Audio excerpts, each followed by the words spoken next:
na kisha tutaagana tukiajaliwa tukutane siku ya kesho. Tutaenda kulisoma neno la Mungu katika kitabu cha waraka wa Mtume Paulo kwa kanisa la Roma mlango wa 5. Tutasoma fungu la 6 hadi la 8, alafu turuke la 12 hadi la 14. Kisha kuna vitabu vingine ambavyo nitamwambia msomaji aweze kunisomea. Tafadhali nisomee. Tunasoma Warumi 5 mlango wake ni wa 5 mstari wa 6 hadi wa 8. Inasema, kwa maana hapo tulipokuwa hatuna nguvu, wakati ulipotimia, Kristo alikufa kwa ajili ya waovu. Kwa kuwa ni shida mtu kufa kwa ajili ya mtu mwenye haki, lakini yawezekana mtu kudhubutu kufa kwa ajili ya mtu aliyemwema.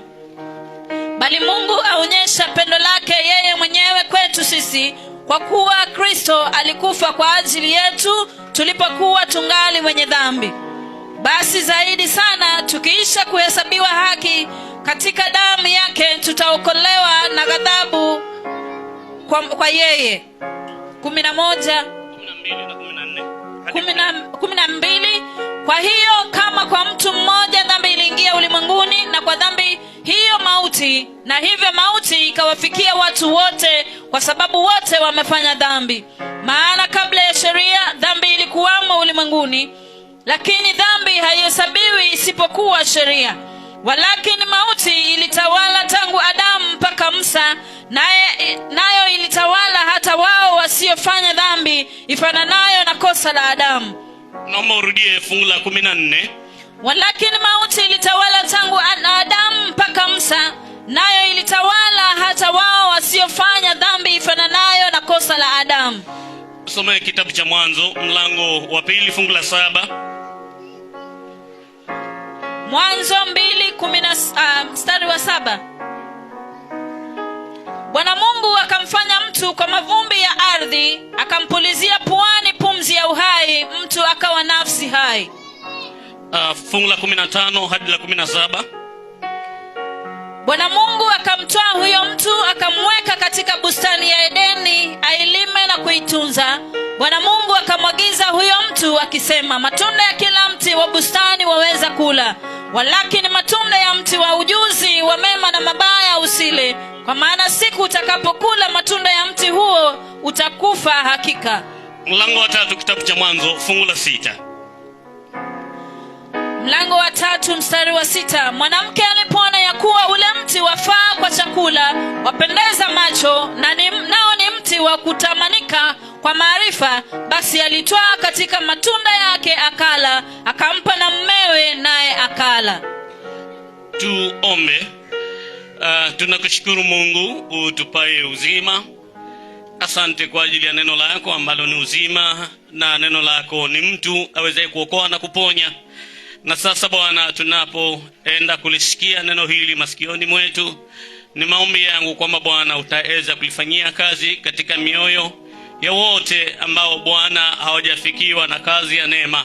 Hivyo kaeze kulitumia neno lako kama chombo chako mikononi mwako Bwana, kuweza kuwavuta kwako wale ambao umewakusudia katika ufalme huu, na ni katika jina kuu la Bwana wetu na Mwokozi Yesu Kristo tumeomba tukiamini. Amen. Amen.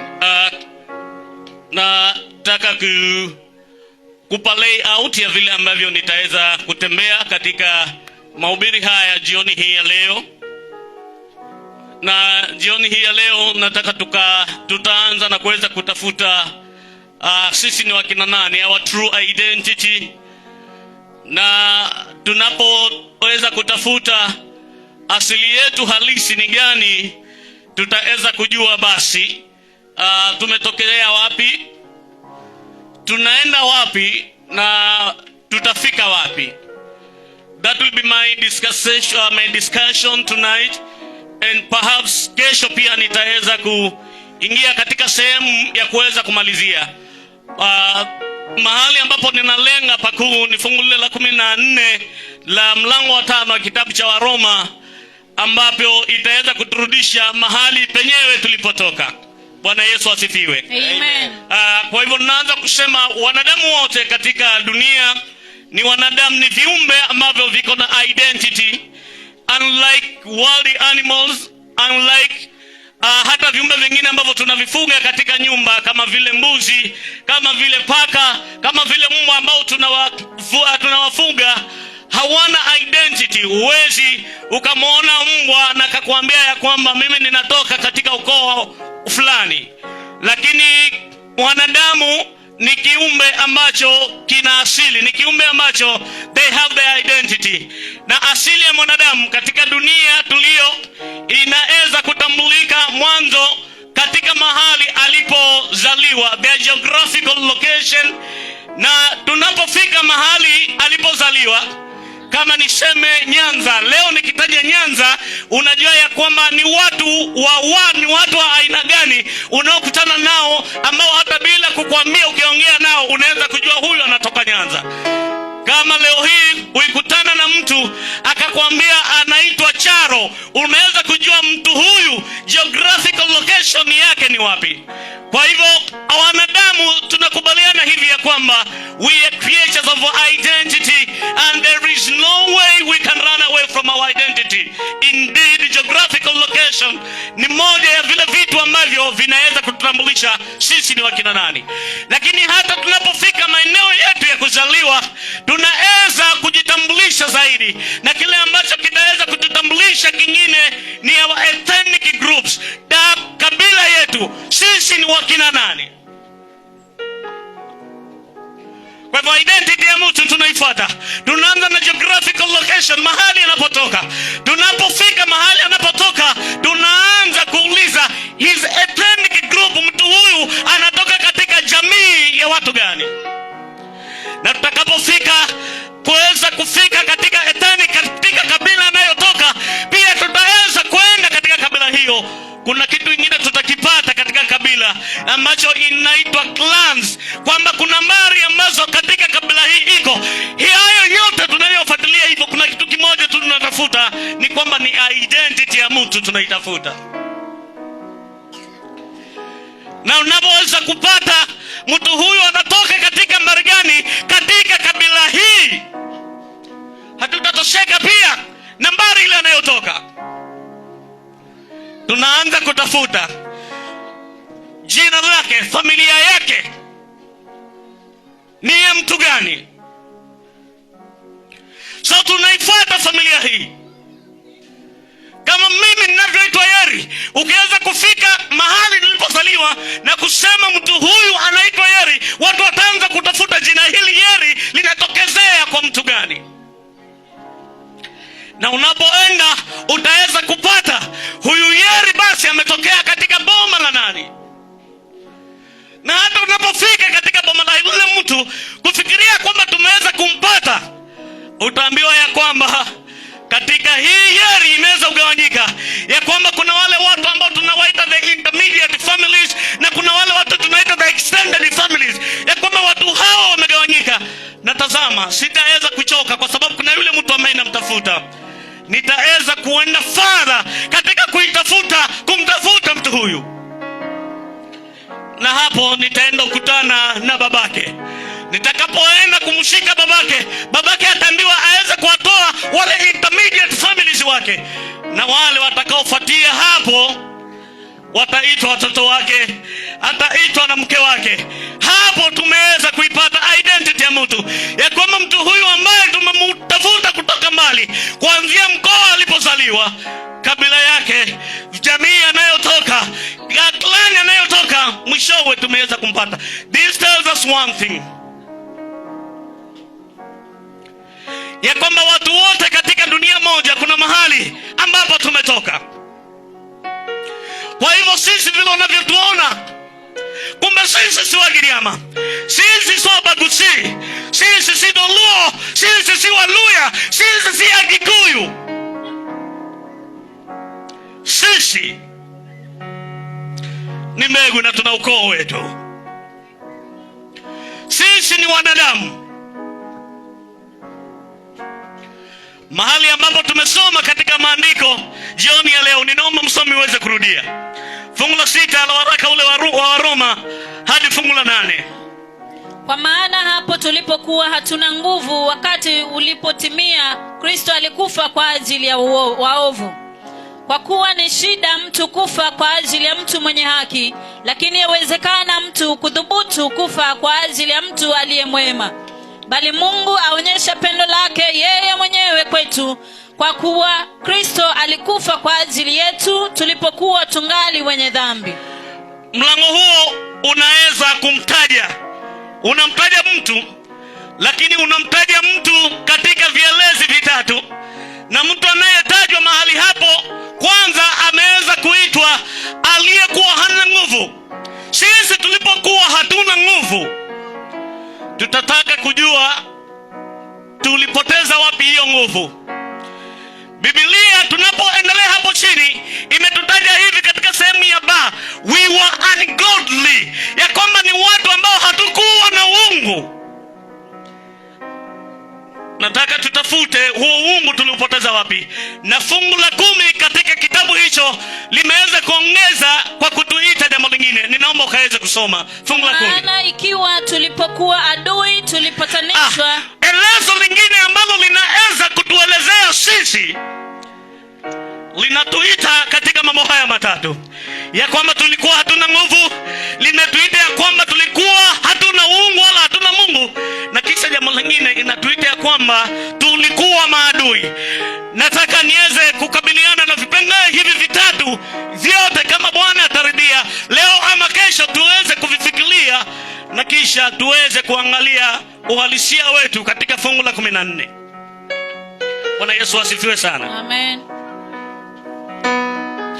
Biblia imesema katika kitabu cha Mwanzo mlango wa 2 fungu la 7 ya kwamba Mungu akamuumba mwanadamu, na baada ya kumuumba, fungu la 16 mlango huo tukapata Mungu anapeana maagizo kwa yule mwanadamu aliyemuumba.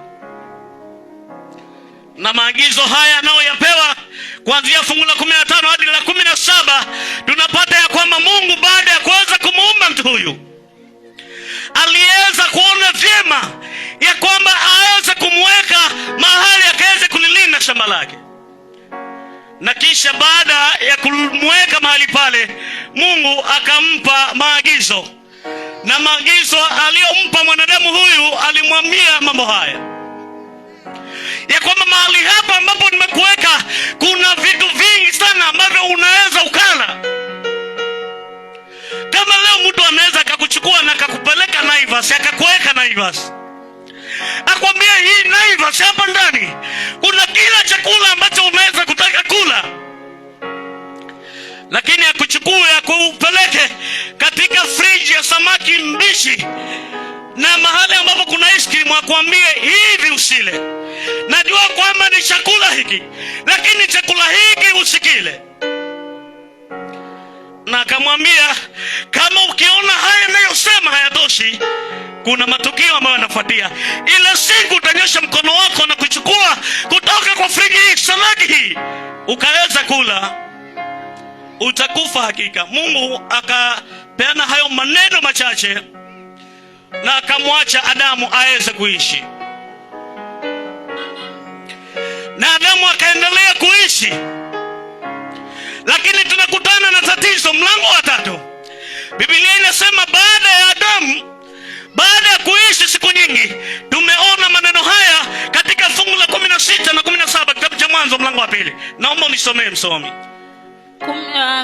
Mwanzo 2:16 kuanzia 15 hadi 17 inasema, Bwana Mungu akamtwaa huyo mtu akamweka katika bustani ya Edeni ailime na kuitunza.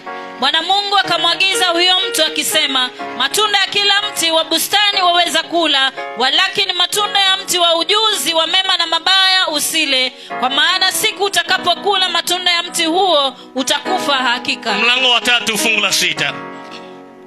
Mwanamke alipoona ya kuwa ule mti wafaa kwa chakula, wapendeza macho, nao ni mti wa kutamanika kwa maarifa, basi alitwaa katika matunda yake akala, akampa na mmewe naye akala.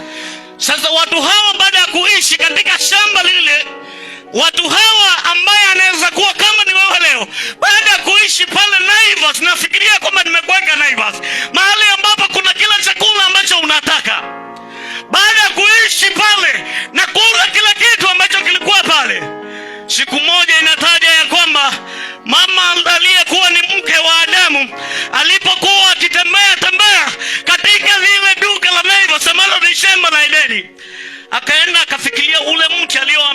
zile. Huenda akafikiria ile friji aliyoambia kwamba kutoka kwa friji hii usiweze kuchukua kitu ukala. Na Biblia inasema alipoangalia akaona ice cream zikamvutia, akaona na akatamani, mate akaanza kumdondoka kwa sababu ya ile hamu alionayo. Na Biblia inasema hivi, aliangalia na baada ya kuangalia akatamani. Mimi ni daktari wa macho na nina ujuzi katika macho ya kwamba ili jicho la mwanadamu liweze kuona linafanya kazi katika sehemu mbili. Linaona kwa sababu tu moja, ya kwamba mwangaza unaweza kuingia katika kioo cha jicho ambacho tunaita cornea. Mwangaza ukifika hapo huwa unapokelewa pale ndani na cells ambazo zinaenda mwisho wa jicho, hapo mahali tunaita ni retina.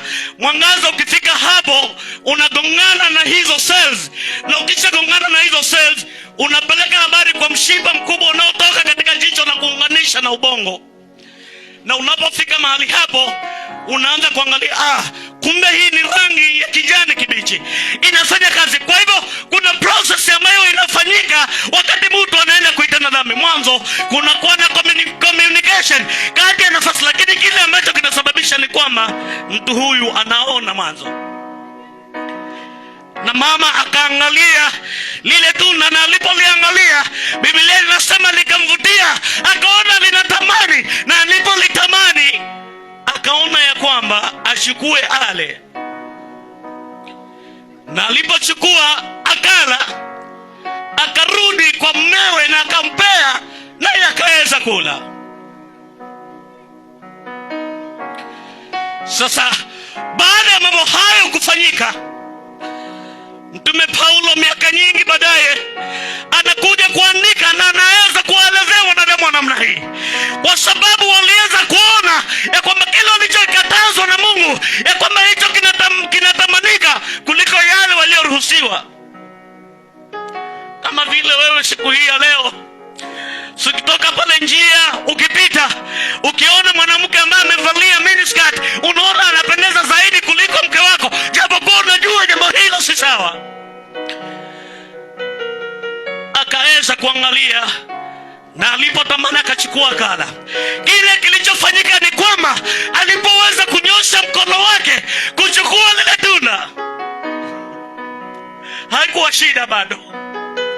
Kama angenyosha mkono, kama angetamani na akanyosha mkono, lakini akaona ya kwamba hapana, akakumbuka amri aliyopewa ya kwamba aliambiwa siku atakapokula atakufa kabisa, na akaacha, mtu huyu angekuwa bado yuko salama hata siku hii ya leo. Lakini alipochukua na kula, maana amri ilimwambia ile siku utakapokula katika mti huu utakufa hakika. Basi mtu huyu alipoweza kuchukua na kula kutoka kwa mti ule ambao Bwana Mungu alikuwa amemkataza kufa, alikufa hakika. Na sasa tunakubaliana na maneno haya ambayo basi mtume anayanena, anasema ya kwamba na sisi tulikuwa ni watu ambao hatuna nguvu, sisi ni watu ambao hatuna Mungu, na sisi tumekuwa maadui wa Mungu. Sasa mwanadamu yote, identity yetu mahali tunatokezea, kama vile nimekuambia, mimi na wewe sio Baluya ama Mgiriama, mimi na wewe si Mkamba ama Mkikuyu, mimi na wewe si Mkisii, wala mimi na wewe si Mkuria. Mimi na wewe tu wanadamu, na Waswahili wanatumia neno zuri ya kwamba sisi ni wanadamu, wana wake Adamu. Biblia imesema hivi katika fungu la 14. Ninaomba usome fungu la 14 ninapotaka kuwaaga watu hawa, maana kesho nitakuwa hapa kuweza kuwaonyesha suluhisho litapatikana wapi. Walakini mauti ilitawala tangu Adamu mpaka Musa. Sasa kutoka ile siku ambayo Adamu aliweza kula kutoka kwa ule mti ambao alikatazwa kwamba asile, Biblia inasema hivi ya kwamba Mungu alipopeana ile verdict, aliweza kupeana na consequences ya kwamba utakufa hakika. Sasa Biblia inatuambia ya kwamba Na kutoka siku ile mauti ilitawala. Imetumia neno hili ya kwamba mauti ilitawala. Haijasema kwamba mauti inatufatafata, inatuuliza kama ninaweza kufa ama nisife. Ndio maana hata jioni ya leo, hata mimi ninayehubiri hapa, ninaweza kuhubiri hapa na labda kesho utaniona hapa, kwa sababu ya kile ambacho kilifanyika, ya kwamba mimi ninatawaliwa na mauti. Hii kutawala ni kwamba kama ninakubali kwamba nitakufa ama nikatae kuwa nitakufa, bado nitakufa tu. Hata wewe unayetembea siku hii leo ukiwa umevaa vizuri na kuweza kujirembesha vyovyote vile unavyotaka, Biblia imesema, nisomee tena fungu la 14. Walakini mauti ilitawala tangu Adamu mpaka Musa, nayo iliwatawala hata wao wasiofanya dhambi fananayo na kosa la Adamu. Sasa nakurudisha katika identity yetu, katika asili yetu. Kama vile ambavyo tukianza kuwatafuta watu, tunawatafuta kuanzia mahali walipozaliwa na kuenda mpaka katika kabila, ukoo, mahali anayotoka, na katika familia tukaweza kumpata. Tunafanya hivyo kwa sababu moja. Mahali mimi ninapotokea, tulikuwa wakati tunapokuwa katika ujana, nyinyi ambao mna bahati kulelewa katika miji, labda mambo haya myajui, lakini kwetu ulikuwa unaambiwa, unaona boma ya mtu fulani, usiweze kuoa mahali hapo. Lakini fikiria, wakati ninapoambiwa kwamba nisioe katika boma fulani, kuna watu katika boma lile ambalo hawakufanya makosa yale ambayo yamesababisha mimi kukatazwa nisiweze kuoa pale. Lakini kwa nini basi wanaweza kupatikana? Ni kwa sababu moja, identity is me. I become part and parcel of what my identity is.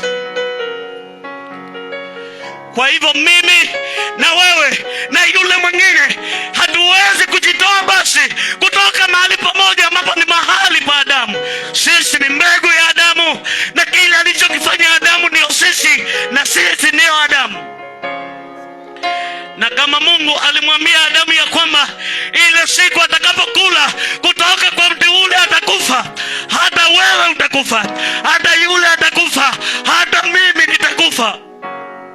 Yaani wewe ambaye hujafikiriwa na wokovu, ukisimama mbele ya Mungu jioni ya leo, unasimama kama maiti, unasimama kama mtu ambaye Mungu hawezi kukuangalia. Na sasa hilo ndilo janga ambalo linaopata walimwengu wote siku hii ya leo. Hilo ndilo janga ambalo linanipata mimi ninayehubiri, linapata yule ambaye amesimama pale, ya kwamba sote tunakufa. Sasa tumaini letu liko wapi? Tumaini la huyu mtu ambaye amekula kutoka kwa ule mti aliyokatazwa kwamba asile. Tumaini la huyu mtu ambaye aliweza kuchagua kula katika mti aliyokatazwa kwamba asile, linatoka wapi basi jioni hii ya leo? Na hii ndio habari kuu ambayo ninapanga kukuletea siku ya leo na siku ya kesho, ya kwamba sisi tunayotawaliwa na mauti, tutaweza kukimbilia wapi basi ili tukaweze kupona? Kuna wapi ambapo tutaweza kukimbilia, kwa sababu sasa tunatawaliwa? Nguvu ya kutawala huwa ni sheria. Hata mimi na wewe hivi bila kujua, kuna sheria ya Kenya ambayo inatutawala. Ndio maana ukafanya kitu kilicho makosa, unakuja kushikwa, aidha upende ama ukatae. Ukihalifu sheria ya nchi hii, unahesabiwa kuwa makosa. Na ukiwa mkosaji, hakuna vile unaweza kupatanishwa na nchi hii kama utaweza kuilipa gharama ya sheria ile ambayo umeivunja. Lakini shida tulio nayo ni zaidi ya sheria ya Kenya. Kama sheria ya Kenya ukivunja, unaweza ukampata askari anayepita mahali hapa ukamuongo kama akakuachilia. Lakini shida ya sheria iliyovunjwa ni sheria ya Mungu wa milele. Hiyo sheria yake ni ya milele, na ghadhabu ambayo inapaswa katika kuivunja sheria, ghadhabu yenyewe ni ya milele. Sasa tutapataje kupona? Nitakuwa hapa siku ya kesho kukuweza kukuelezea jinsi ambavyo mimi na wewe tutaweza kupona. Lakini jioni ya leo nimekuletea kukuambia ya kwamba wewe ambaye bado hujapatanishwa na Mungu, kupatanishwa na Mungu ni kwamba kumwamini mwanao Yesu Kristo. Wewe ambaye haujaokoka, katika lugha rahisi,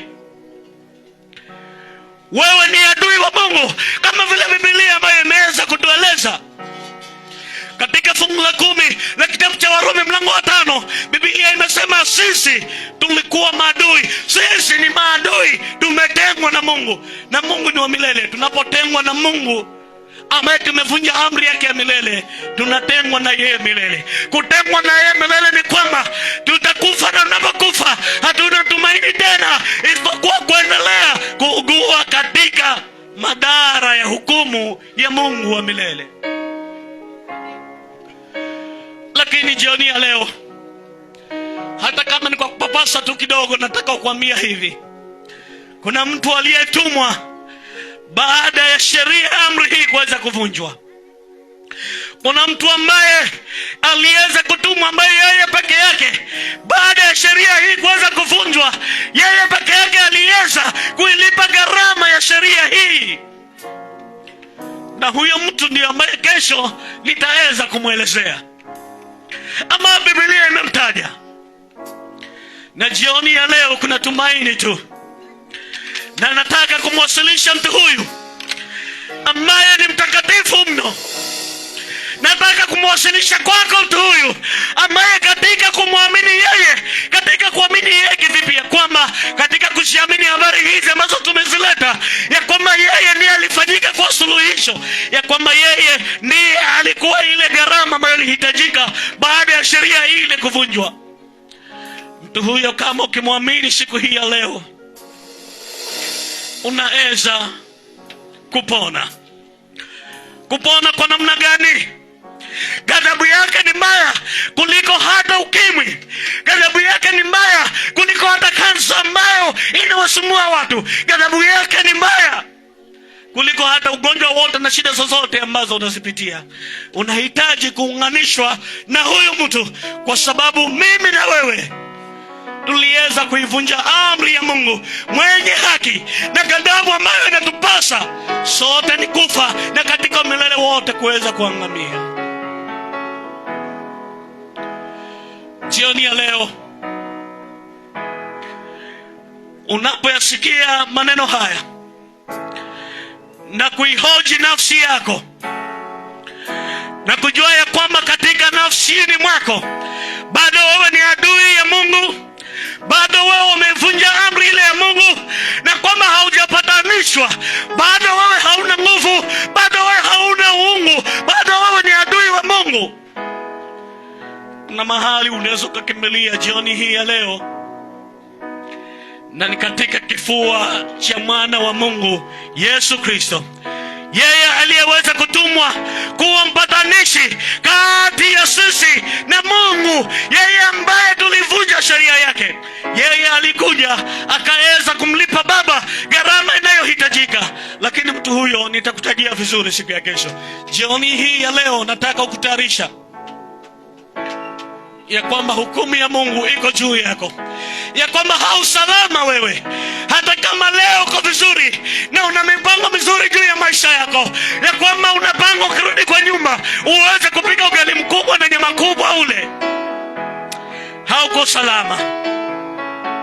Hauko salama kwa sababu hatuna hakikisho ya kuiona kesho. Tuna hakikisho ya hii leo hii na dakika hii tulio nayo.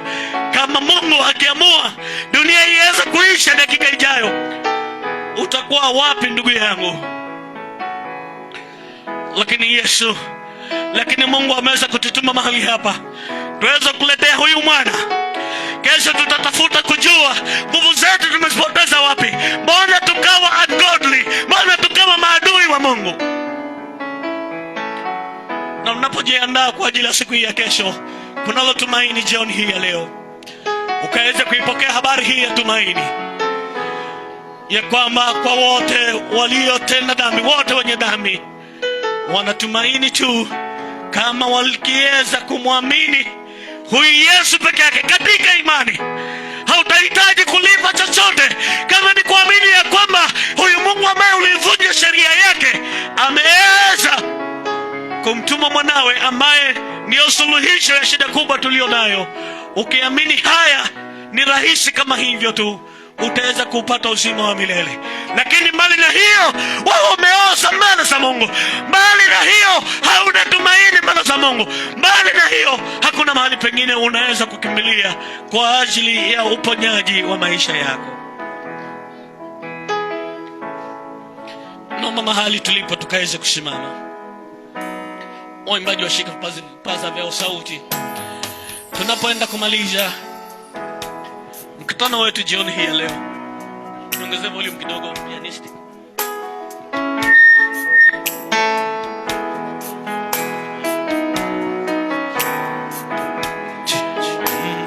Msalaba ndio asili ya mema, nitatua mzigo hapo.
Baba yetu na Mungu wetu, mfalme uishie milele, tunakushukuru jioni ya leo kwa wema wako na fadhili zako Bwana. Tumekuleta wewe mahali hapa na tumekueleza kwa watu hawa Bwana. Kuna watu ambao wameweza kuisikia sauti hii na maisha yao hayako sawa na wewe, wanakuhitaji ewe Mungu wa Israeli. Naombea kila nafsi ambayo imesikia habari hizi Bwana, na imetambua udhambi wake na inauliza nitaokoka namna gani. Umeweza kupeana njia ni kuamini wewe. Hivyo kalibadilize neno lako hili katika moyo ya kila mmoja ambaye ameweza kusikia jioni hii ya leo, na anahitaji Bwana kuweza kupatanishwa na wewe baada ya kutenganishwa na wewe Bwana. Kila ambaye amesikia neno lako na ukapendezwa kumvuta katika ufalme wako, kamwelekeze Bwana katika nyumba mahali ambapo ataweza kutana na habari za ufalme wa mwanao na kuendelea kukua katika imani. Tunalibariki jina lako Bwana wa majeshi na tunakutukuza. Ni katika jina kuu la Bwana wetu na Mwokozi wetu Yesu Kristo tumeomba na kuamini. Amen. Amen. Amen. Amen. Basi kabla niondoke, ninaweza kuleta tangazo hili tena kwenu ya kwamba sisi tunatoka hapa karibu, tunaitwa Calvary Lighthouse for Christ. Ni kanisa na ni ndugu zenu, tuko hapa mahali karibu tu mtambo wa Sineno. Tunawakaribisha mahali hapo kwa ibada ya baraka siku ya Jumapili, lakini kesho tukutane tena mahali hapa. Tutakuwa